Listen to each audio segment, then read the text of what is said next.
Da Venezia stupidamente hanno fatto questa roba dei ticket che è talmente stupida sta roba. Non le piace Brugnaro?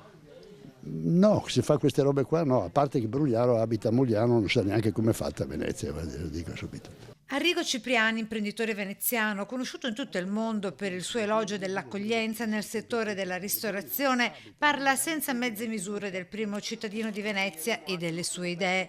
Più che severo va oltre la rigorosa intransigenza, risultando davvero cattivissimo con Luigi Brugnaro. Ma cosa vuole? È cattivissimo.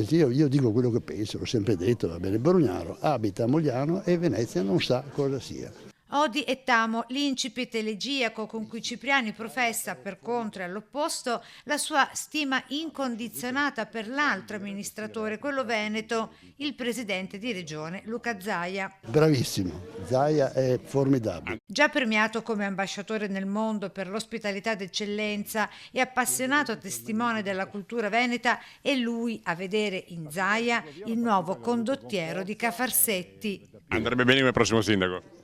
Vabbè, subito, subito.